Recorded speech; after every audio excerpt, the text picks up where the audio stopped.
Diamonds peekaboo. Ooh, ooh.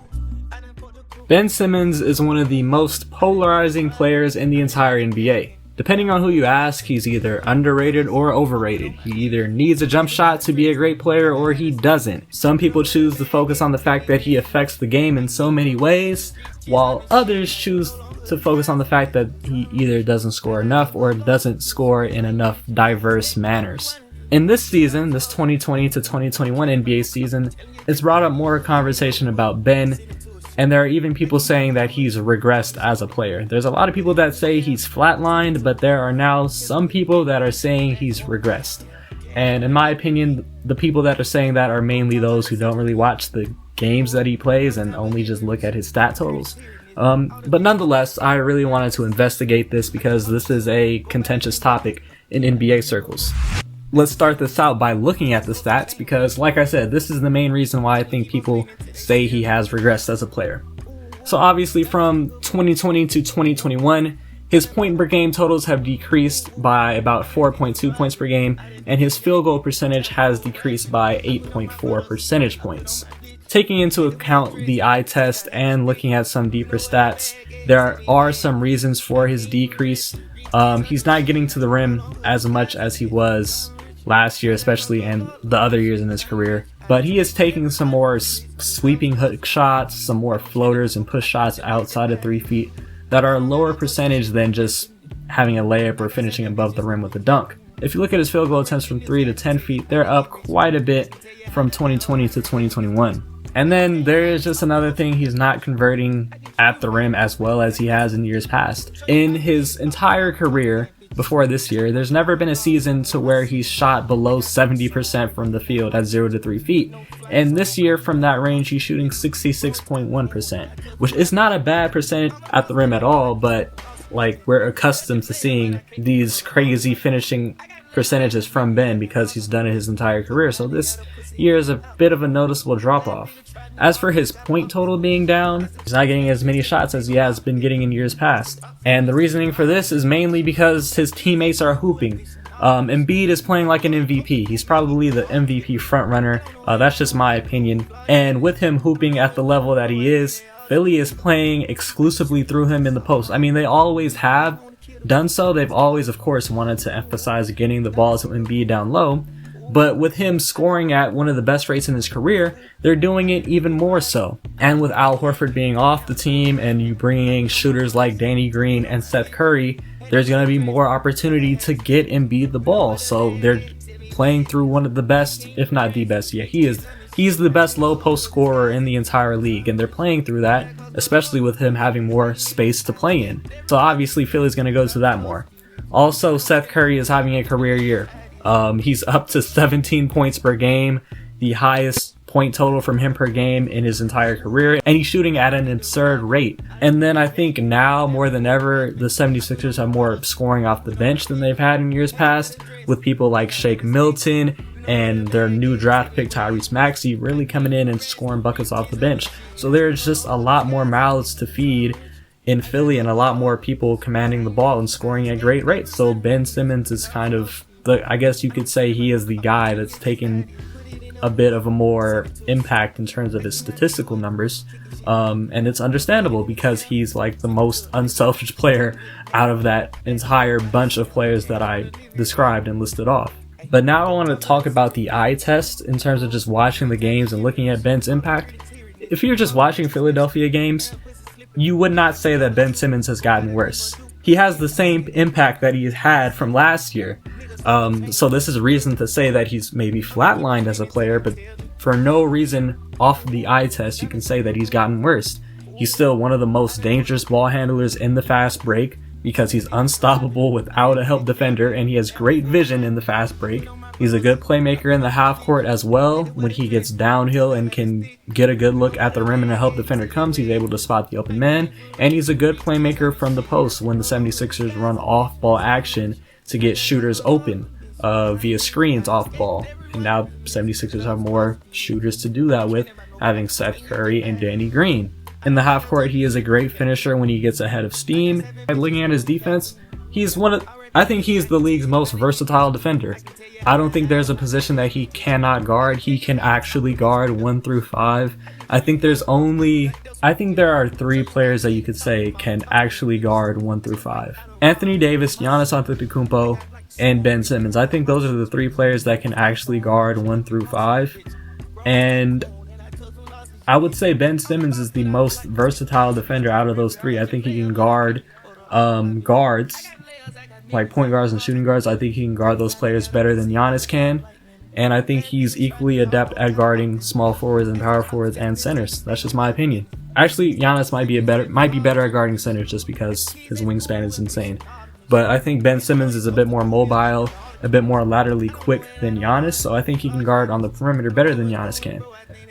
That's not to say that he is a better defender than Giannis, but I think he's more versatile. He's still very disruptive. His steal numbers are down, but he still is able to get in passing lanes and get a lot of on-ball steals.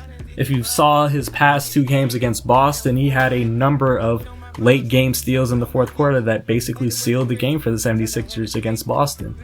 Now I kind of want to talk about this 76ers team as a whole because, I mean, they're a team that we should talk about because they're first in the Eastern Conference, so they're obviously seeing success even with Ben Simmons' point per game totals being down. Like I said, first in the Eastern Conference above teams like the Milwaukee Bucks, who have been the Eastern Conference 1 seed year in and year out, over teams like the Brooklyn Nets, who just added James Harden. And those are the 2 teams that most people say are going to be in the Eastern Conference Finals. But as of right now, the 76ers are above both of those teams. They're 14th in offensive rating and they're 5th in defensive rating. So they're still a team that leans on their defense.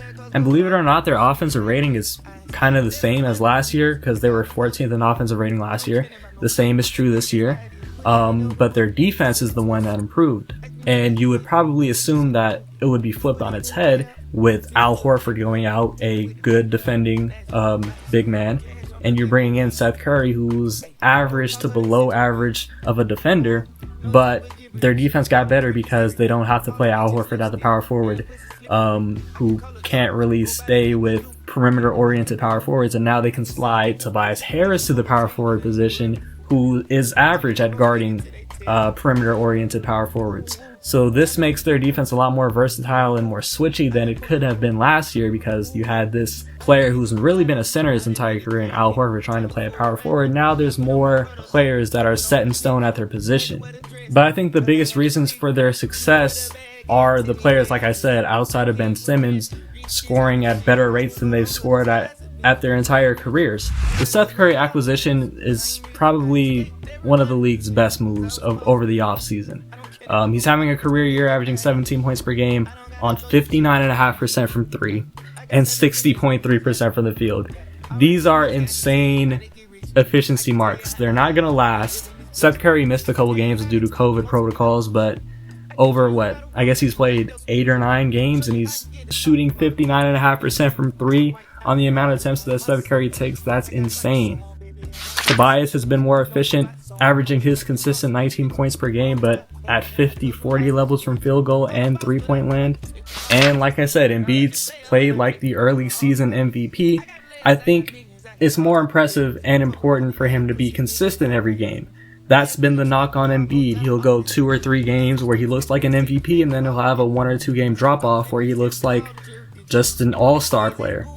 This year's been different. He's been consistent every game, and he's looked like the best player on the court in every game he's played. And then off the bench, guys like Shake Milton and Tyrese Maxey are putting in some good minutes in terms of scoring the ball. I think this is their best bench duo in terms of scoring that they've had in recent years in Philly. With that being said, most people want Ben to score more because this is, I guess you could say, this is the way for Ben to jump up into the upper echelon of players in the NBA. How can he score more? He can simply be more aggressive.